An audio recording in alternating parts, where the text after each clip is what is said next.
El olor a tierra mojada y sudor se evaporaba bajo el sol implacable del sur, pero no lograba disimular la otra fragancia que flotaba pesada sobre el patio de la hacienda San Judas, el hedor agrio y metálico de la muerte reciente. Roberto, el machete, Navarro, el capataz cuyos latigazos eran más filosos que su apodo, yacía inerte en el suelo, su piel, antes rojiza por el poder, ahora gris y opaca. La boca, ligeramente abierta, mostraba una espuma blanca y seca, un silencio aterrador que atestiguaba la agonía prolongada. Sus ojos desorbitados fijaban el cielo azul con una expresión de terror petrificado, un pavor congelado en sus últimas memorias. De lejos, una figura menuda observaba la escena, sus labios sin dientes curvados en una sonrisa sutil y enigmática. Para Obá, la desdentada, la venganza era un bálsamo. El calor de la tarde, denso y húmedo, cubría el patio de tierra de la hacienda San Judas, pero no lograba calentar el cuerpo inerte que allí yacía. Roberto el machete, Navarro, el capataz cuyo nombre se susurraba con terror, estaba muerto. La piel, antes bronceada por el sol, ahora lucía un tono gris verdoso, contrastando brutalmente con el blanco lechoso de la espuma seca que enmarcaba sus labios. Sus ojos, desorbitados y fijos en el cielo indiferente, parecían seguir gritando el tormento que lo había consumido. Un olor sutil, metálico y agridulce flotaba en el aire, indistinto para la mayoría, pero perfectamente reconocible para quien lo había orquestado. De lejos, una figura encorvada observaba, una sonrisa casi imperceptible asomando en su rostro marcado, los dientes ausentes revelando un placer antiguo y finalmente saciado. La venganza, para Obá, era un perfume. Nadie se atrevía a tocar el cuerpo. El miedo, una sustancia palpable, permeaba el ambiente, más denso que el polvo levantado por los pasos vacilantes de los pocos esclavos que se acercaban, impulsados por la curiosidad y un temor reverencial. Las heridas visibles estaban ausentes, ninguna marca de lucha, solo la evidencia silenciosa de un mal interior. La imagen de Navarro, siempre arrogante y brutal, ahora reducido a un despojo patético, era un espectáculo que cortaba la respiración y, al mismo tiempo, encendía una chispa de cuestionamiento en las mentes oprimidas. ¿Cómo un hombre tan poderoso había sucumbido de forma tan innoble? El silencio de la hacienda no era de luto, sino de perplejidad y un alivio clandestino, casi pecaminoso. Los murmullos comenzaron a esparcirse como pólvora. Enfermedad súbita, decían los amos y los pocos hombres blancos que se aventuraban a examinar la escena, apurados por encontrar una explicación oficial. Pero la espuma, la mirada aterrorizada, la forma en que la vida había escapado del cuerpo robusto de Navarro, todo eso parecía desafiar la lógica de una enfermedad común. Obá, la desdentada, cuya presencia era casi invisible en la jerarquía de la hacienda, permaneció al margen, una sombra entre las sombras. Su mirada, sin embargo, llevaba la profundidad de siglos, y en ella residía la verdad que los demás jamás se atreverían siquiera a considerar. La muerte del capataz no era un accidente del destino. La hacienda, un escenario de tormentos diarios, se transformó en un teatro macabro. Los esclavos, cuyas vidas estaban definidas por la rutina aplastante, se detuvieron, observando la figura caída de su verdugo. Cada uno de ellos tenía una historia de dolor ligada a Navarro. Latigazos, humillaciones, pérdidas. El aire, antes pesado solo con la desesperanza, ahora cargaba una extraña mezcla de satisfacción y recelo. ¿Quién se atrevería a tanto? ¿Qué fuerza, visible o invisible, tendría el poder de derribar a un tirano tan arraigado? El cuerpo de Navarro no era solo un cadáver, era un monumento erigido a la posibilidad de que el destino de los poderosos pudiera ser alterado, no por la justicia de los hombres, sino por otra, más ancestral e implacable.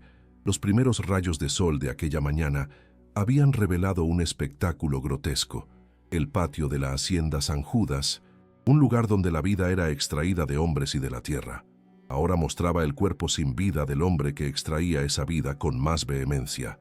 Roberto Navarro, el capataz temido por su crueldad y su infame machete, yacía allí, un testimonio mudo de una justicia que no venía de los tribunales. Su rostro, contorsionado en una agonía final, parecía el mapa de sus propios pecados, cada arruga un eco de los dolores que había infligido.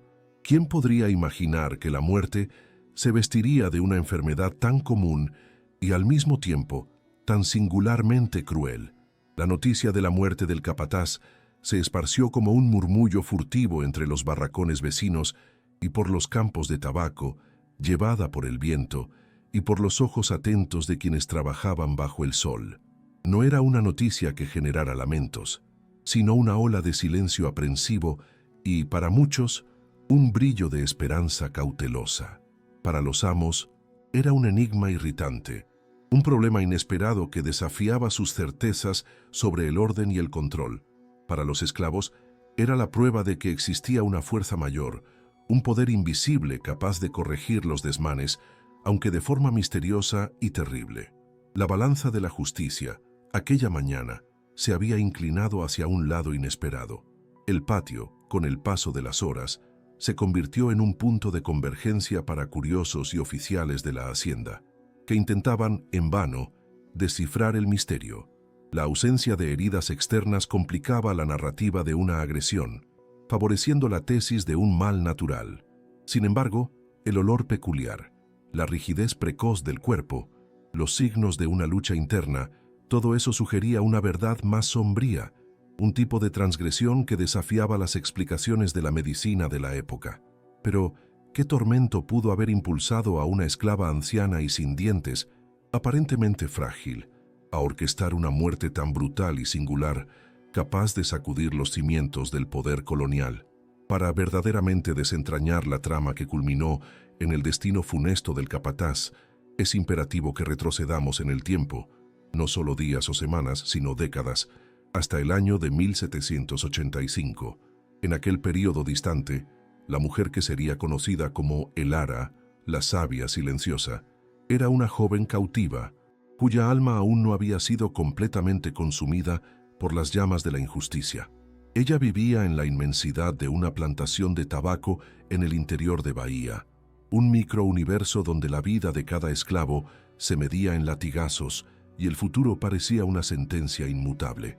Elara, entonces, era una sombra entre muchas, una figura resignada, cuyos ojos cargaban el peso de un dolor antiguo, pero que aún no se había transformado en furia. Creía, como tantos otros, que la única vía para la supervivencia era la obediencia ciega y el silencio protector. Elara no nació en aquellas tierras áridas y dominadas por el olor agrio del tabaco. Su memoria más vívida era de un tiempo distante, a orillas del gran río Lualaba, donde el sol besaba la piel y la selva cantaba en mil voces. Miembro de una tribu luba, aprendió desde pequeña los secretos de las hierbas, la sabiduría de los ancianos y el arte de moverse invisible entre el follaje. Su juventud fue tejida con los hilos de la libertad, de la conexión profunda con la tierra y de la riqueza de una cultura ancestral, donde cada leyenda y cada ritual era una brújula para el alma. El contraste con la realidad de la hacienda era brutal. Un mundo de colores vibrantes y rituales sagrados cambiado por un gris infierno de trabajo incesante y la ausencia de cualquier dignidad. Ella todavía sentía el olor de la tierra mojada de su aldea, un recuerdo agridulce que la perseguía y a veces la mantenía viva. La transición de Elara de un reino de libertad al abismo de la esclavitud fue un golpe que la hirió no solo físicamente, sino en la esencia de su ser. Su captura, un evento traumático y repentino, ocurrió durante una emboscada traicionera, cuando los cazadores de hombres invadieron su aldea, subvirtiendo la paz con gritos y cadenas. La travesía por el Atlántico, en el vientre fétido de un barco negrero, fue un suplicio inimaginable, donde la esperanza era devorada por la oscuridad y la enfermedad. Atada, despojada de su nombre y de su identidad, desembarcó en un suelo extraño, sus piernas vacilantes, su alma hecha pedazos. Fue vendida en la plaza pública, como ganado, y entregada a la propiedad del coronel Lourenço Albuquerque, un hombre cuya fama de crueldad ya se esparcía por los 4 rincones de la capitanía. Allí, su vida como Elara, la libre, terminó. En los primeros años en la plantación del coronel Lourenço, la existencia de Elara era una batalla diaria contra la desesperación y la aniquilación del espíritu. Su rutina despiadada comenzaba antes de que saliera el sol, con el sonido estridente de la campana, arrastrándola a los campos de tabaco, donde pasaba horas interminables bajo un sol abrasador. El trabajo era extenuante, los hombros doloridos, las manos callosas, pero el dolor físico era solo un reflejo del dolor interno, del constante recuerdo de su libertad perdida. Ella fue testigo de la brutalidad de los capataces, el hambre, las enfermedades y la crueldad gratuita que permeaba cada interacción. Para los amos, ella y sus hermanos de cautiverio no eran seres humanos, sino meras herramientas, engranajes en una máquina de lucro, despojados de voz, de nombre y de alma. Esa deshumanización era el veneno que corroía la vida de todos. Con el paso de los años, Elara desarrolló un aura de aparente fragilidad que, paradójicamente, se convirtió en su mayor camuflaje. Su edad avanzada y el cuerpo encorvado por el trabajo pesado, sumados a su naturaleza taciturna, hacían que fuera frecuentemente subestimada. Para los capataces y para el propio coronel, ella era solo una pieza vieja más en el engranaje de la hacienda, una figura casi invisible. Pero detrás de los ojos empañados por el dolor y el tiempo, residía una mente afilada y una capacidad de observación aguda, un legado de su educación tribal. Ella notaba los patrones, los murmullos, los miedos y las debilidades de sus opresores, almacenando cada detalle en su memoria como preciosas semillas. Su quietud no era debilidad, sino una fortaleza disfrazada, un silencio que escondía un universo de pensamientos y una fuerza interior inquebrantable. A pesar de su quietud, Elara no estaba aislada. Ella compartía el cotidiano brutal y las pocas alegrías robadas con decenas de otros esclavos, construyendo lazos de solidaridad invisibles a los ojos de los amos. En los barracones oscuros, bajo el manto de la noche, ella era una presencia respetada, una oyente atenta para los lamentos y los sueños susurrados. Aunque no era una líder por naturaleza, su sabiduría ancestral y su serenidad en medio de la adversidad eran un faro para muchos. Ofrecía remedios sencillos para las heridas del cuerpo y palabras de consuelo para los dolores del alma, usando el conocimiento de las hierbas que había rescatado de su tierra natal. Su contribución era silenciosa, pero esencial, tejiendo una red de apoyo mutuo que les permitía soportar lo insoportable, un recordatorio sutil de que, juntos, no estaban completamente solos. La rutina de Elara en la plantación era una repetición excruciante de privaciones y amenazas. Cada día era una jornada a través del mismo escenario de polvo y sudor, bajo la mirada vigilante y cruel de los capataces, cuyos latigazos eran la principal herramienta de motivación. El amanecer traía la expectativa de la próxima tarea pesada: plantar, cosechar, moler, todo bajo una presión incesante. Las comidas escasas apenas suplían la energía gastada, y el descanso era siempre interrumpido por los gritos de los guardias o por el llanto de algún niño. La violencia no era un incidente, sino una constante, una sombra que planeaba sobre todos, capaz de estallar por cualquier pretexto.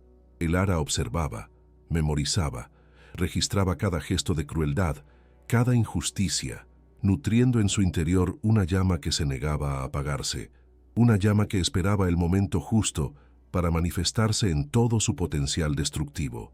Incluso bajo el yugo de la esclavitud, Elara jamás permitió que el espíritu de sus ancestros fuera completamente quebrado.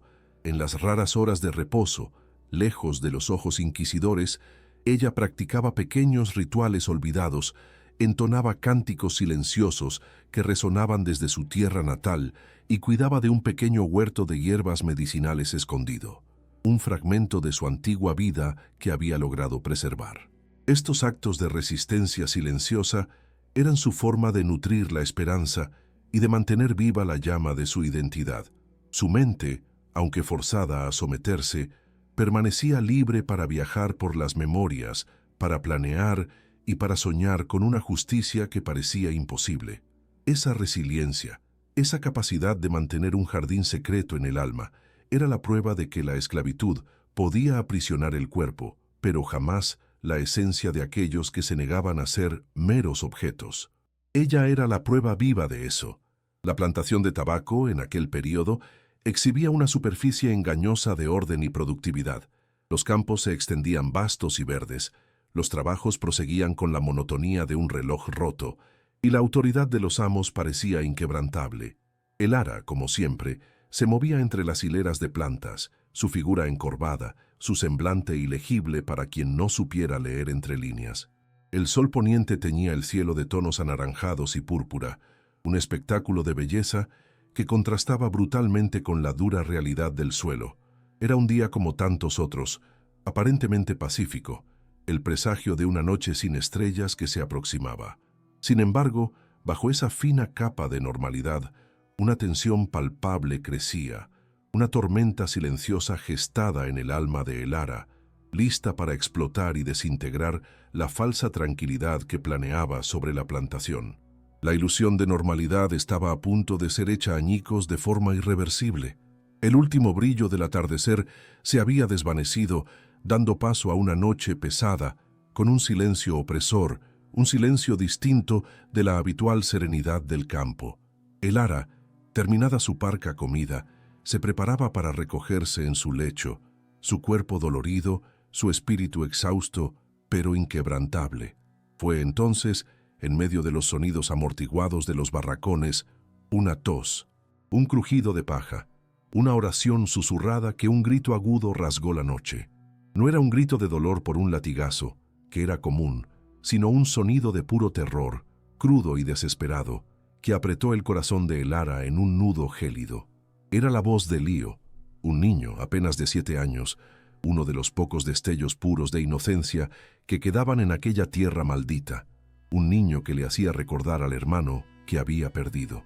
Este grito no era solo ruido, era el abrupto y violento rompimiento del frágil hilo que la ataba a una apariencia de paz, el instante preciso en que el mundo se inclinó irreversiblemente sobre su eje.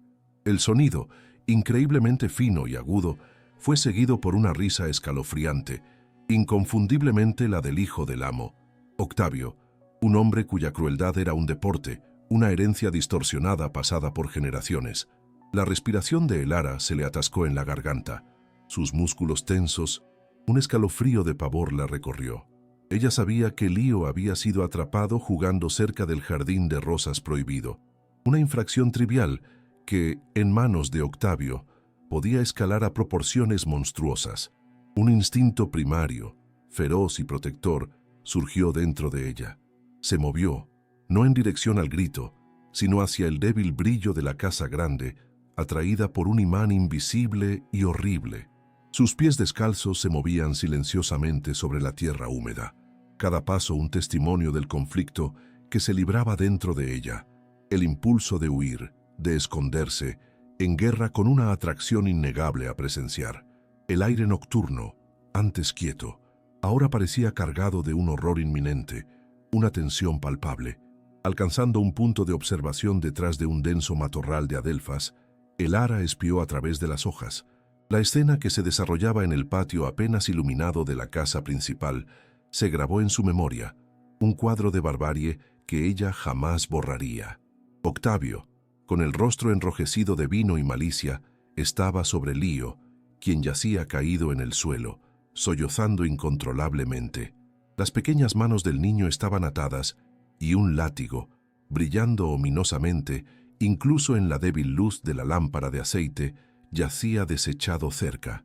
No era el látigo en sí el instrumento de tortura esta vez, sino el puro terror que infligía con su presencia.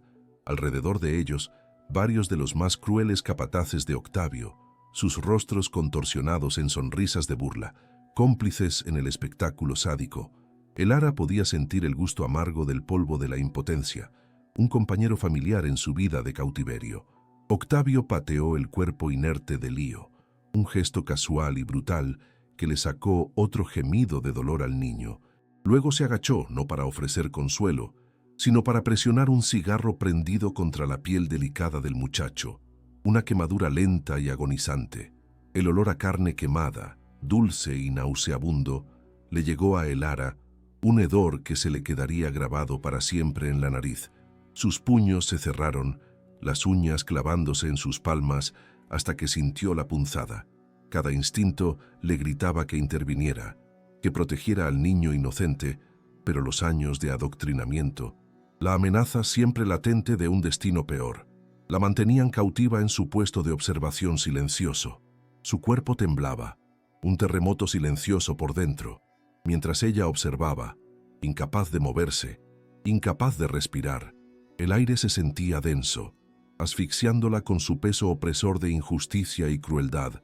El terror en los ojos de Lío, incluso a la distancia, era claro, un grito desesperado por salvación que le desgarraba el alma a Elara. Octavio, claramente aburrido del tormento inicial, le hizo una seña a uno de sus hombres.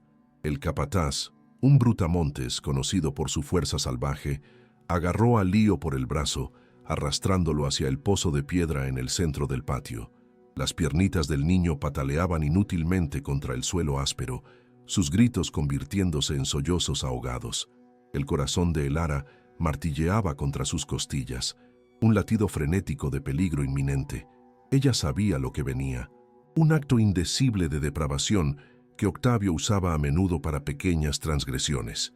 El pozo, una fuente de vida, estaba a punto de convertirse en una tumba, un testimonio silencioso del poder absoluto ejercido por los esclavistas. Con un golpe nauseabundo, Lío fue alzado sobre el borde de piedra del pozo. Su cuerpecito se balanceaba precariamente, sus súplicas ahora meros gemidos, apenas audibles, un eco débil y desesperado en la noche. Octavio se rió, un sonido áspero y gutural que le raspaba los nervios a Elara, un sonido de pura maldad. Luego, con un casual movimiento de muñeca, le ordenó al capataz que soltara al niño. El chapoteo, cuando llegó, fue sorprendentemente suave, rápidamente tragado por las profundidades del agua. Algunas ondulaciones perturbaron la superficie, luego el silencio. La risa se apagó, reemplazada por una satisfacción escalofriante. Nadie se movió para recuperarlo, simplemente observaron, testigos silenciosos de su propia barbarie, mientras Elara veía, una testigo silenciosa del asesinato de la inocencia misma. Nadie más de las barracas se atrevió a decir nada, aunque los gritos ahogados y el silencio subsiguiente sin duda les habían llegado a los oídos. El miedo era una mordaza poderosa, silenciando cualquier atisbo de desafío o indignación. Los capataces intercambiaron miradas de complicidad, un pacto silencioso, sus rostros desprovistos de cualquier remordimiento. Octavio, su diversión aparentemente satisfecha, simplemente se dio la vuelta y regresó a la casa, sus hombres siguiéndolo como sombras sumisas, dejando el pozo para que guardara su terrible secreto. La única evidencia de la atrocidad era el olor persistente a carne quemada y el vacío profundo y resonante que la ausencia de Lío dejó en el aire de la noche. Elara permaneció escondida, una estatua de luto y furia naciente, una observadora solitaria de un acto que había abierto un agujero en su universo. Las secuelas inmediatas fueron un entumecimiento sofocante. Elara no sintió lágrimas, ninguna tristeza convencional, solo un dolor profundo y hueco que se extendió por su pecho, congelando su sangre. Sus manos, todavía cerradas, empezaron a temblar incontrolablemente, un temblor que se originaba en lo más profundo de su ser. Tropezó para atrás del matorral, sus piernas negándose a obedecer. Su cuerpo como una marioneta cuyas cuerdas habían sido cortadas. Se desplomó sobre la tierra húmeda, no en un montón de desesperación, sino como si hubiera sido golpeada por una fuerza masiva e invisible, el peso de un mundo derrumbándose a su alrededor. Sus sentidos estaban abrumados, pero extrañamente agudizados. Podía sentir cada grano de tierra bajo ella, saborear el gusto metálico del miedo en su lengua y escuchar el latido frenético de su propio corazón. El mundo había cambiado irrevocablemente. Lenta y agónicamente, el entumecimiento empezó a ceder, reemplazado por una rabia fría y ardiente. No era una rabia volátil, explosiva, sino un fuego de combustión lenta, profundo e inquebrantable, solidificándose en su corazón como obsidiana. El rostro inocente de Lío, su risa alegre, su grito desesperado, se reproducían en un bucle horrible en su mente, cada imagen alimentando el infierno interior. Esto no era solo una pérdida, era una violación, un sacrilegio contra la esencia misma de la humanidad. Su tristeza se transformó, despojando su piel pasiva por un manto de justa indignación, una resolución ponzoñosa. Las lágrimas que finalmente llegaron no eran de tristeza, sino de furia pura y sin adulterar, cada gota una chispa derretida encendiendo su determinación. El tiempo para el sufrimiento silencioso, para la aceptación dócil, se había acabado. En ese momento desolado, bañado por la luz pálida de una luna que se esforzaba por romper las nubes, una decisión clara y absoluta fue forjada en el crisol de su dolor. No nació de un impulso o emoción pasajera, sino de una comprensión profunda y antigua de que ciertas líneas, una vez cruzadas, nunca más podrían deshacerse. Octavio y todos los que lo apoyaban habían cruzado esa línea. Su impunidad, su brutalidad casual, no serían toleradas más. El Ara se convertiría en un instrumento de venganza, una fuerza silenciosa y mortal que derribaría su mundo cuidadosamente construido de poder y privilegio. El niño, Lío, sería vengado, no con oraciones o lamentos, sino con sangre. Su muerte no sería olvidada. Sería el catalizador para una retribución tan profunda, tan devastadora, que resonaría a través de las generaciones. El plan, inicialmente un torbellino nebuloso de imágenes violentas, comenzó a solidificarse en su mente con una precisión escalofriante. No sería un acto precipitado, nacido de un momento de locura, sino una sinfonía meticulosamente orquestada de destrucción. Cada detalle, cada paso, cada aliento tomado en busca de su objetivo sería calculado. Ella usaría lo que ellos veían como sus debilidades, su aparente mansedumbre, su condición de mujer, su posición de esclava, como sus mayores fortalezas. La misma invisibilidad que la confinaba ahora la empoderaría. De las profundidades de la desesperación, una depredadora nació, una que cazaría en las sombras, usando las propias estructuras de la plantación contra sus amos. Las semillas de la revolución, sembradas en la sangre de Lío, estaban germinando dentro de ella. Los días que siguieron al asesinato de Lío fueron un borrón de conformidad externa y maquinación interna. El Ara se movía en sus tareas con un enfoque intensificado. Sus ojos, antes bajos en sumisión, ahora observaban todo con una agudeza depredadora. Ella empezó a catalogar los ritmos de la plantación, una cartógrafa silenciosa de sus vulnerabilidades ocultas. Memorizó el crujido de las tablas del piso en la casa principal, la cadencia específica de los pasos, las voces distintas de Octavio y sus capataces mientras ellos se movían en sus rutinas. Ningún sonido era demasiado insignificante, ninguna sombra demasiado fugaz. Observó los horarios en que comían, cuando se emborrachaban, cuando sus guardias estaban más relajados. Cada detalle era una pieza de un rompecabezas más grande, meticulosamente encajado en el diseño emergente de su venganza. Su aparente mansedumbre y el comportamiento silencioso que había cultivado ahora servían como un camuflaje invaluable. Ser solo una esclava más, común y aparentemente resignada, le permitía observar sin levantar sospechas. Ella era invisible, un fantasma en sus opulentos salones y establos empolvados. Su presencia tranquila era ignorada, su inteligencia subestimada. Esto se convirtió en su arma más potente. Se movía entre ellos, invisible, inaudible, una observadora silenciosa, recogiendo información del propio corazón del campo enemigo. Hablaban libremente en su presencia, asumiendo que ella no entendía nada, su propia existencia pasada por alto. Veían una herramienta, no una mente, y en ese juicio equivocado residía su ruina final. Su silencio no era un vacío, sino un reservorio de conocimiento acumulándose. El Ara también buscó discretamente información de otros esclavos, empleando un arte sutil de interrogatorio que extraía detalles cruciales sin revelar su verdadera intención. Una mirada compartida, una frase murmurada sobre una llave olvidada, una queja sobre una cerradura defectuosa, un detalle sobre un camino rara vez patrullado. Cada fragmento era sopesado, analizado y almacenado. Ella aprendió sobre las quejas internas entre los capataces, sus hábitos personales, sus miedos y sus vicios preferidos. La red de susurros, a menudo descartada como mero chismorreo, se convirtió en un conducto vital de inteligencia. Escuchaba más de lo que hablaba, su silencio interpretado como conformidad, cuando en realidad era una absorción cuidadosa. Estaba tejiendo un tapiz de sus debilidades, hilo por hilo invisible, conectando piezas dispares de conocimiento en un todo cohesivo. A través de esta observación meticulosa y recolección clandestina de información, Elara empezó a mapear las vulnerabilidades críticas de sus objetivos. Identificó los puntos aislados favoritos de Octavio para sus juergas de borrachera, las rutas predecibles de los capataces durante sus vigilias nocturnas y las debilidades específicas en la seguridad de la plantación. Una bisagra de portón floja, una ventana que nunca cerraba por completo, un perro guardián propenso a dormir profundamente después de una comida copiosa.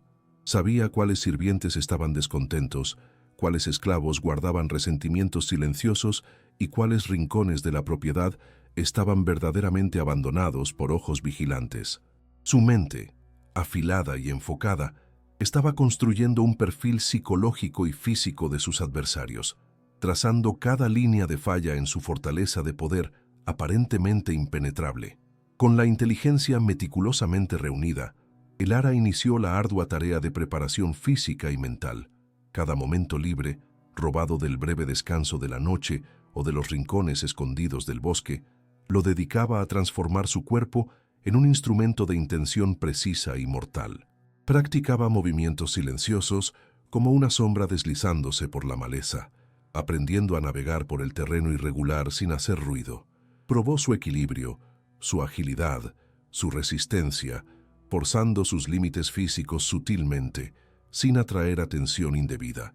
El trabajo arduo de los campos, antes una carga, ahora se convirtió en una forma perversa de entrenamiento, fortaleciendo sus músculos, endureciendo su determinación. Transformó su cuerpo de un recipiente de trabajo forzado en un arma finamente ajustada. Ella calculó la fuerza exacta necesaria para varias acciones, cuánta presión aplicar a un punto nervioso específico, el ángulo preciso para un golpe eficaz, la fuerza mínima requerida para levantar un objeto pesado o para someter a un hombre más grande que ella.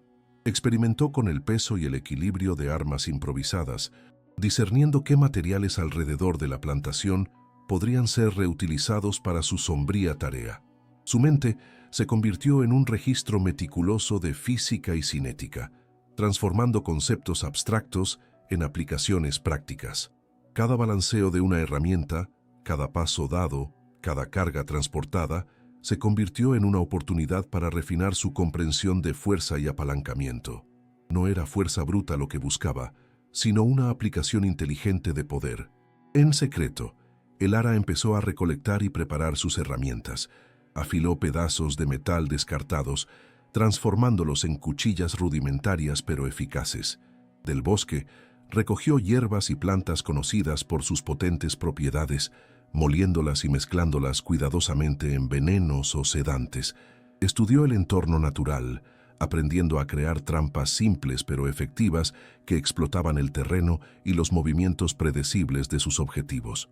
Estos no eran los mecanismos sofisticados de un asesino entrenado, sino las improvisaciones ingeniosas de una mujer desesperada, impulsada por una resolución inquebrantable. Cada objeto, cuidadosamente elegido y preparado, estaba imbuido de su creciente deseo de venganza, convirtiéndose en una extensión de su furia silenciosa. Más allá de lo físico, su fortaleza mental se convirtió en una fortaleza inquebrantable.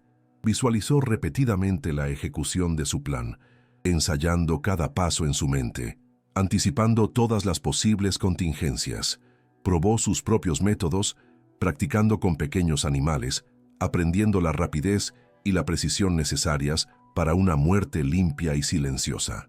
Estos actos, aunque escalofriantes, no nacieron de malicia hacia las criaturas, sino de una necesidad sombría, un compromiso inquebrantable con su objetivo final. Las dudas, cuando surgían, eran suprimidas sin piedad, reemplazadas por la imagen ardiente del rostro aterrorizado de Lío. Su resolución se endureció, convirtiéndose en un escudo impenetrable contra el miedo y el escrúpulo moral. Ya no era solo Elara, era la personificación de una justicia antigua e implacable. El tiempo, un tirano implacable para los esclavizados, se transformó en el mayor aliado de Elara, concediéndole las sombras nocturnas y la rutina predecible de sus opresores. Ella se sumergió en la observación meticulosa, no solo de los objetivos principales, el capataz brutal y el capataz permisivo, sino de cada individuo que podría ser una pieza en el tablero del destino. Anotaba mentalmente la hora exacta en que las lámparas eran apagadas, el crujido específico de un suelo, el patrón de los pasos de la guardia, cada sonido, cada silueta, cada fragmento de conversación casual que llegaba a sus oídos agudizados era un dato crucial. Su deficiencia visual, que antes era una debilidad, se transformó en una hiperpercepción de otros sentidos, un radar interno que captaba matices invisibles a ojos ajenos. Discernía el olor distintivo a tabaco del capataz, el tintineo de la llave del capataz, el ritmo irregular de la respiración de un guardia dormido. Esta recolección de información no era apresurada, sino una paciencia de depredadora, una red invisible siendo tejida alrededor de sus presas. Elara aprovechaba los momentos de trabajo forzado para mapear los caminos menos utilizados, las fisuras en la seguridad, los puntos ciegos de la vigilancia. Conversaciones con otros esclavos, aparentemente inocentes, eran disfraces para sondear la disposición de cada uno, la profundidad de su sueño, los hábitos más íntimos. Cada detalle era una pieza de un rompecabezas mortal, pacientemente montado en la oscuridad de su mente, esperando el momento de ser revelado.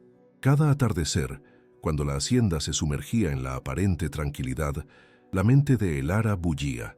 Ensayaba mentalmente cada trayecto, cada movimiento, cada toque de sus herramientas improvisadas. Las cuchillas, afiladas con piedras hasta un brillo sutil, eran probadas en cortezas de árboles, en ramas secas, imaginando la resistencia de la piel y la carne. Los venenos, destilados de plantas del bosque, eran dosificados y preparados en pequeños frascos, sus potencias calculadas para actuar con rapidez y silencio. La respiración de Elara se convertía en un metrónomo, su pulsación un latido constante que le recordaba a Lío. La venganza, antes un grito ahogado, era ahora un susurro frío, preciso, listo para manifestarse. Mientras la luna y las estrellas dictaban la cadencia de los días y las noches, Elara perfeccionaba su arsenal. No eran armas de guerra, sino extensiones de su propia voluntad. Piedras afiladas se convirtieron en puntas para dardos, lanzables con una destreza inusual. Hilos de sisal, trenzados y fortalecidos, esperaban para lazar o asfixiar. Construía y deconstruía trampas simples con ramas y lianas, capaces de derribar o inmovilizar a un hombre despistado.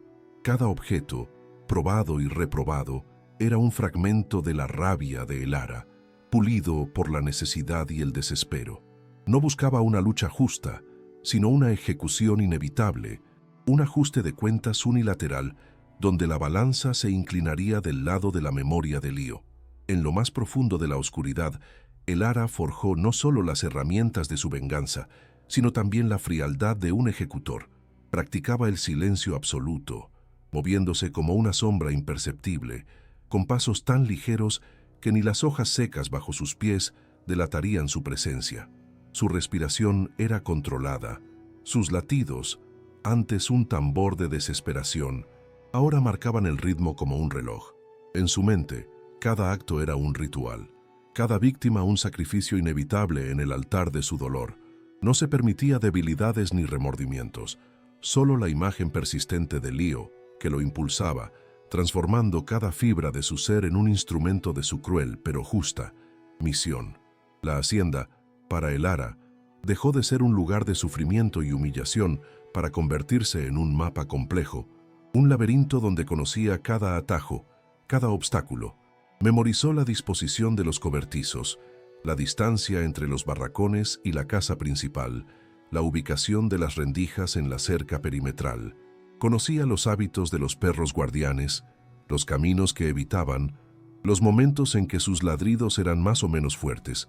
Su mente, un archivo vivo de información, esperaba solo la señal, la brecha perfecta que el destino, o el azar, le ofrecería para desatar la tormenta que desde hacía mucho se formaba dentro de él.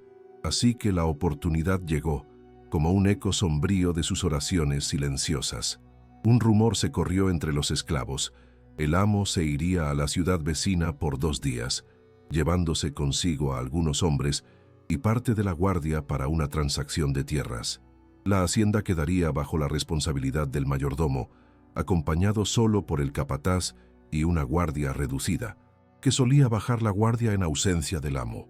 Era una rendija en la armadura, una grieta en el concreto de la opresión que el Ara percibió con la claridad tajante de un rayo en noche oscura.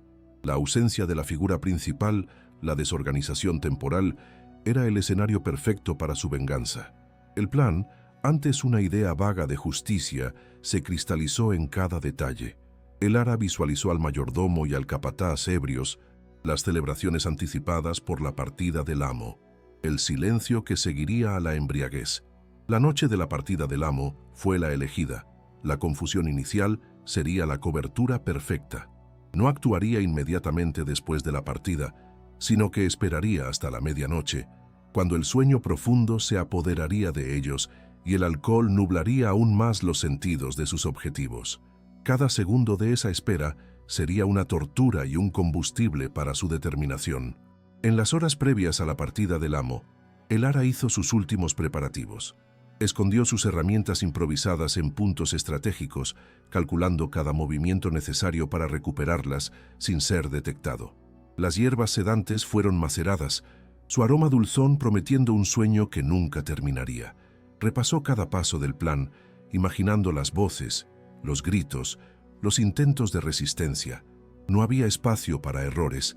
La vida de Lío y la liberación de su propia alma dependían de la perfección de aquel ritual de venganza. La respiración de el Ara era un hilo tenue, pero inquebrantable. La tensión en la hacienda era palpable, pero solo para el Ara, que sentía el peso del destino en cada fibra de su cuerpo. La caravana del amo partió bajo el sol incipiente, levantando una nube de polvo que oscurecía el horizonte, simbolizando la oscuridad que se cerniría sobre la hacienda.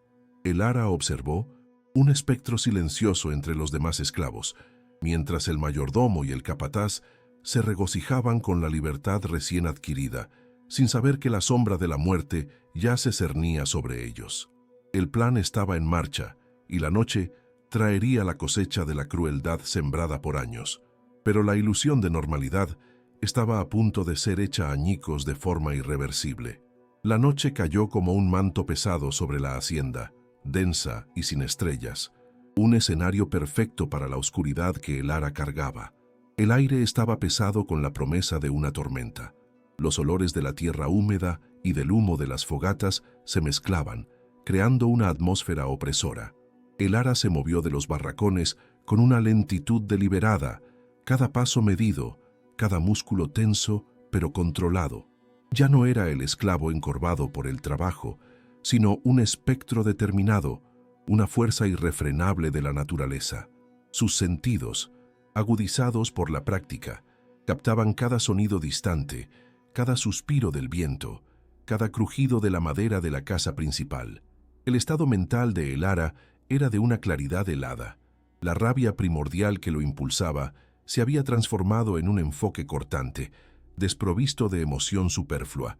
No sentía miedo ni vacilación, solo la urgencia fría de cumplir su promesa. Los rostros de Lío, de otros esclavos que sufrieron en manos de esos hombres, llenaban su visión interna, volviéndolo inmune a cualquier duda. La noche colaboraba, las nubes espesas cubriendo la luna. La oscuridad era casi absoluta, permitiendo que el Ara se moviera como una parte indistinguible del paisaje nocturno, un fantasma en busca de su sangrienta redención. Se acercó a la casa principal por un camino sinuoso que había mapeado mentalmente. evitando las áreas más iluminadas y los ladridos ocasionales de los perros, que parecían extrañamente dormidos o acostumbrados a su presencia silenciosa. La hierba alta y los arbustos ofrecían cobertura, mientras el ara se agachaba y se arrastraba, su cuerpo delgado fusionándose con las sombras. El olor a alcohol y comida grasosa emanaba de las ventanas de la cocina, confirmando sus sospechas de que los objetivos estaban indulgentes, despreocupados de cualquier amenaza en su fortaleza de privilegios y crueldad. La humedad del rocío cubría su piel, y el olor dulce y empalagoso de flores nocturnas se mezclaba con el olor metálico que el ara sentía en sus manos, un presagio de la noche que se desarrollaba. Escuchaba el pesado ronquido que venía de la pequeña garita de los guardias, un sonido que, para los demás, significaría seguridad, pero para él era la melodía del descuido. El viento, una brisa suave, movía las hojas de los árboles como susurros cómplices, alentando su avance. Cada paso era un acto de fe, de sumisión a su venganza, cada respiración un juramento a la memoria de Lío, transformándolo en un ser casi sobrenatural. Posicionándose detrás de un viejo roble, desde donde tenía una vista clara de las ventanas principales de la casa, el ara observó. El mayordomo y el capataz estaban sentados a la mesa, sus siluetas robustas contra la luz tenue de una lámpara de aceite. El mayordomo reía a carcajadas, un sonido áspero y cruel que el ara conocía bien. El capataz, más callado, sorbía su ron. Había una botella casi vacía y restos de comida en la mesa, la prueba de su celebración imprudente. La guardia, dispersa y somnolienta, ofrecía poca resistencia visual. La oportunidad perfecta, meticulosamente planeada, estaba ahora ante sus ojos esperando ser consumada. El ara hizo una última verificación del ambiente, un escaneo rápido con sus sentidos agudizados. El cielo aún estaba nublado, las nubes oscuras prometiendo no solo una tormenta natural, sino la tormenta de su venganza. Ningún sonido inusual, ningún movimiento inesperado. Los perros guardianes, generalmente ruidosos, estaban extrañamente silenciosos, quizás cansados o sedados por el plan de el ara. Las ventanas de la casa principal estaban abiertas, permitiendo que la brisa nocturna y los sonidos del ambiente entraran, pero también ofreciendo una entrada discreta para quien conociera los atajos. Todo estaba alineado, las piezas del tablero perfectamente dispuestas para su movimiento final. Un relámpago distante iluminó el cielo por un instante, revelando el rostro endurecido de el ara, sin emoción, un mosaico de sombras y determinación. Era la señal, la pauta cósmica para el inicio de su venganza. Sacó de su cintura un pequeño cuchillo de caza, afilado con el rigor de años de trabajo, y un paño empapado en su sedante más potente. Sus ojos, que veían el mundo en formas y contornos, ahora estaban enfocados en la silueta del mayordomo, que se levantaba tambaleante para apagar la lámpara de aceite. Era el momento de la verdad, el umbral entre la espera y la acción, donde el pasado y el futuro chocarían en un acto violento e inevitable. El mayordomo, con sus pasos pesados y lentos, se dirigió a la habitación para dormir, la lámpara de aceite en una de las manos, el cuerpo oscilando ligeramente bajo el efecto del ron. El ara esperó pacientemente, permitiendo que se instalara en su falsa seguridad. El capataz, por su parte, ya roncaba sonoramente en la silla, la cabeza apoyada en la mesa, un blanco fácil e inmóvil. El ara decidió que el mayordomo sería el primero, no por ser más difícil, sino porque su crueldad era la raíz de su dolor. Se movió como una serpiente, deslizándose por la hierba hasta la ventana de la habitación del mayordomo, aprovechando la penumbra de la noche. Con la agilidad forjada por la desesperación, el ara escaló la pared de madera de la casa, encontrando puntos de apoyo que solo él, con su conocimiento íntimo de la estructura, podría identificar. Alcanzó la ventana, que, como había previsto, estaba entreabierta para aliviar el calor sofocante de la noche. El ara se deslizó dentro de la habitación, sus pies descalzos apenas tocando el suelo de madera. El olor a sudor, ron y moho llenaba el aire. El mayordomo yacía en la cama, su cuerpo corpulento extendiéndose sobre el colchón de paja, respirando pesadamente, un sueño inducido por el alcohol y la complacencia. El ara se acercó a la cama como un espectro, el paño sedante en una mano, la hoja en la otra. El mayordomo no se movió. El ara presionó el paño firmemente sobre su rostro, cubriendo su nariz y boca. El mayordomo forcejeó por unos instantes, un sonido ahogado de sorpresa y desesperación emergiendo de su garganta, pero el sedante actuó rápidamente y sus movimientos cesaron, sus músculos relajándose en un sueño más profundo que la muerte. El ara observó, la respiración contenida en su garganta, la adrenalina corriendo por sus venas, pero sin temblores en las manos, solo la frialdad de quien ejecuta una tarea. El mayordomo, en sus últimos momentos conscientes, no vio el rostro de su verdugo, solo una oscuridad que lo engullía, un olor dulzón que penetraba en sus pulmones. Intentó gritar, intentó luchar, pero su cuerpo, ya debilitado por el alcohol y la sorpresa, no respondió. Sus ojos se abrieron desmesuradamente de terror por un breve instante antes de cerrarse, su vida desvaneciéndose en un silencio aterrador. El ara no se regocijó, no sintió alegría, solo una especie de alivio pesado, como si una piedra enorme le hubiera sido quitada del pecho, pero aún quedara más peso por remover. La mano de el ara, firme y sin vacilación, se deslizó del rostro del mayordomo a su pecho. La hoja, afilada y silenciosa, encontró su camino con una precisión quirúrgica, una puñalada rápida y profunda que alcanzó el corazón, garantizando una muerte instantánea y sin dolor prolongado, una misericordia que el mayordomo jamás había concedido a sus víctimas. El ara observó el cuerpo inerte, la sangre oscura manchando la sábana blanca, un contraste brutal que para él era la materialización de su justicia. No hubo ni un espasmo, solo la certeza de que la vida se había desvanecido para siempre. El olor a sangre fresca, metálico y caliente llenó la pequeña habitación, mezclándose con olores a sudor y moho. El ara no vaciló. Limpió la hoja en la sábana, con un movimiento casi ritualístico, el brillo opaco reflejando la poca luz que entraba por la ventana. La ejecución del mayordomo no fue un acto de furia descontrolada, sino una conclusión metódica, fría e inevitable de su plan. No había espacio para el remordimiento, solo la satisfacción sombría de un objetivo cumplido, un eslabón en la cadena de la venganza que había sido forjado. El cuerpo del mayordomo yacía allí, una prueba silenciosa de la irreversibilidad de su acto. Sin perder un segundo, el ara se deslizó fuera de la habitación del mayordomo, cerrando la ventana con el mismo cuidado con que la abrió. El plan no permitía vacilación ni tiempo para la contemplación. El pesado ronquido del capataz aún resonaba desde el comedor, una invitación a la siguiente etapa de su misión. El ara sintió la urgencia fría de la noche, el tiempo corriendo, cada minuto valioso. La adrenalina pulsaba en sus venas, no como miedo, sino como un motor implacable. Se dirigió al capataz, que dormía un sueño profundo e imprudente, inconsciente de la sombra que se acercaba para reclamar su vida. El ara entró al comedor, sus pasos amortiguados por la alfombra polvorienta, como un depredador silencioso en su propio territorio. El capataz, un hombre corpulento y de barba áspera, dormía a pierna suelta sobre la mesa, una botella de ron vacía a su lado. Sus ronquidos pesados llenaban el espacio, pero eran un sonido inofensivo.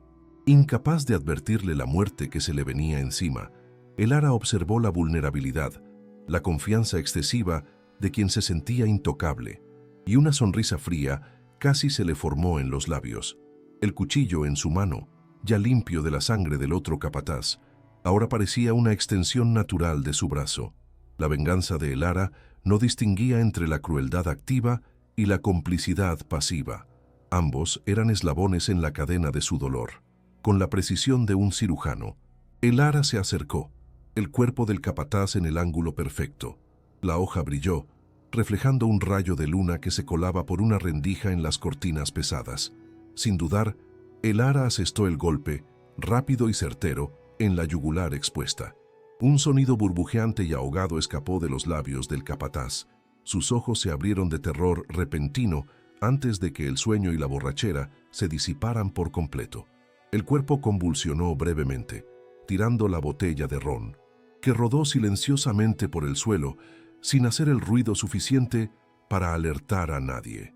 La sangre caliente brotó, esparciéndose sobre la madera de la mesa y escurriéndose por los brazos del capataz, como una nueva y sombría alfombra. El ara retrocedió un paso, observando la escena sin rastro alguno de emoción. La vida se desvaneció rápidamente del cuerpo inerte. Los ronquidos dieron paso a un silencio absoluto. La respiración cesó con un último suspiro. El ara pasó la mano por la hoja, no para limpiarla, sino como si estuviera sintiendo la textura de la justicia. 2 vidas arrebatadas, 2 puntos finales en una historia de sufrimiento que ahora, por fin, empezaba a revertirse. La noche aún era joven y había más eslabones que romper. Avanzando por el pasillo oscuro, el ara se movía como una sombra, guiado no por la vista, sino por la memoria olfativa y auditiva del caserón. El siguiente objetivo era uno de los secuaces que a menudo participaba en los castigos más brutales, un hombre de temperamento explosivo y risa sarcástica. El ara sabía que dormía en un pequeño anexo cerca de los establos, aislado de los demás, una víctima perfecta para su silencio metódico. El olor a heno y estiércol se mezclaba con el aire frío de la madrugada, y el chirrido distante de una noria era el único sonido que rompía la quietud, ahogando cualquier otro ruido. Al llegar a la sencilla puerta de madera, el ara sintió el pomo frío bajo sus dedos. Estaba sin seguro, una señal de la complacencia que infestaba la propiedad. El secuaz roncaba en un sueño profundo, su respiración irregular indicando un consumo excesivo de alcohol. El ambiente era estrecho, el aire denso con olor a sudor y tabaco. El ara, con movimientos estudiados, se acercó a la cama, el cuchillo ya en posición. La víctima, un hombre fuerte y brutal, estaba ahora completamente indefensa, a merced de la sombra que él y los suyos habían creado y luego olvidado. El ataque fue preciso y brutal, pero silencioso. El secuaz solo tuvo un momento de pánico, un suspiro cortado antes de que la hoja encontrara su corazón. Ni un grito, ni una lucha prolongada. La muerte llegó rápida, casi como un alivio, para un hombre que había infligido tanto dolor. El ara observó el temblor final del cuerpo, la sangre manchando la camisa sucia, y sintió el calor del deber cumplido. Retiró el cuchillo, la punta brillando con el líquido oscuro. Otro eslabón roto, otra pieza en el tablero de la venganza cuidadosamente movida a su debido lugar, silenciando el pasado con la fuerza del presente. Con 3 objetivos eliminados, la confianza de el ara crecía, no en arrogancia, sino en una certeza fría. Solo quedaba el jefe de los secuaces, el más cruel de todos, conocido por su satisfacción al humillar y herir. El ara sabía que este hombre, por su naturaleza cautelosa y desconfiada, no dormiría tan profundamente como los demás. Estaba en un cuarto más seguro, en la parte central de la casa, y requeriría un enfoque diferente, más calculado, tal vez una trampa. La noche avanzaba, pero la energía de el ara no disminuía. El propósito lo impulsaba, una fuerza imparable. El ara regresó a la casa principal, sus oídos agudos captando la menor alteración en el silencio de la noche. La puerta del cuarto del jefe de los secuaces estaba cerrada con llave, como era de esperarse. El ara no intentó forzarla. En vez de eso, recordó los patrones de movimiento del hombre, su sed nocturna, su costumbre de bajar a la cocina a beber agua. Una botella de vidrio vacía, dejada estratégicamente en el último escalón de la escalera, sería el catalizador. La idea no era mortal, sino un señuelo, una forma de obligar al hombre a salir de su refugio y caer en la oscuridad preparada para él. La espera fue tensa, pero el ara estaba acostumbrado a la paciencia. Se escondió en un hueco oscuro cerca de la base de la escalera, el cuchillo apretado en la mano, el cuerpo tenso y listo. Pasó cerca de 1 hora hasta que se escuchó el sonido de un cerrojo abriéndose. Pasos pesados bajaron la escalera y con un golpe seco, la botella fue golpeada, rodando escaleras abajo. «¡Maldita sea!», masculló la voz ronca del jefe de los secuaces. La víctima, irritada y somnolienta, Se agachó para recoger la botella, exponiendo su nuca al ataque inminente, sin sospechar de la sombra que se materializaba. En el instante en que el hombre se agachó, el ara avanzó. El golpe fue rápido y preciso, la hoja perforando la nuca y atravesando la médula espinal, un método aprendido, observando a los carniceros del pueblo. El jefe de los secuaces cayó sin un sonido, el cuerpo pesado golpeando el suelo de madera con un golpe sordo, el ruido más fuerte de su muerte. No hubo tiempo para reaccionar, ninguna oportunidad de luchar. La vida se extinguió casi instantáneamente. La figura imponente, ahora reducida a un fardo sin vida, un eco silenciado de su propia brutalidad. El ara no dudó. Verificó el pulso, aunque sabía que no había necesidad. El silencio que siguió a la caída del cuerpo era el testimonio más elocuente. El último de los verdugos había sido silenciado. Un suspiro casi imperceptible escapó de los labios de el ara, no de alivio, sino de una profunda extenuación emocional, mezclada con la fría satisfacción de un trabajo meticuloso e inevitable.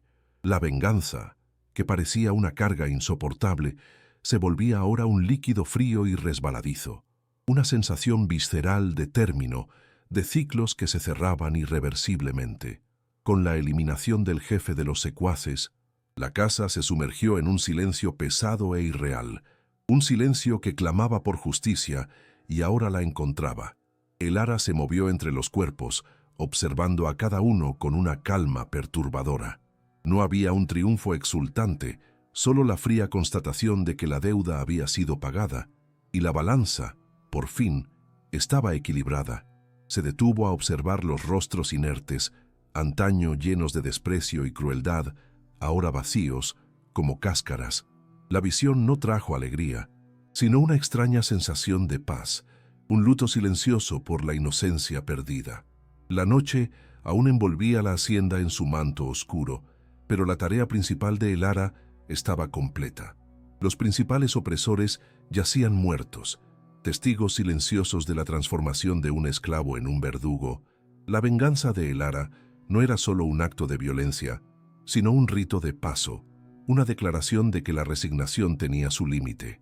Sintió el peso de la hoja en su mano, pero también el ligero alivio de un peso moral que había cargado por demasiado tiempo. A partir de este momento, nada volvería a ser como antes.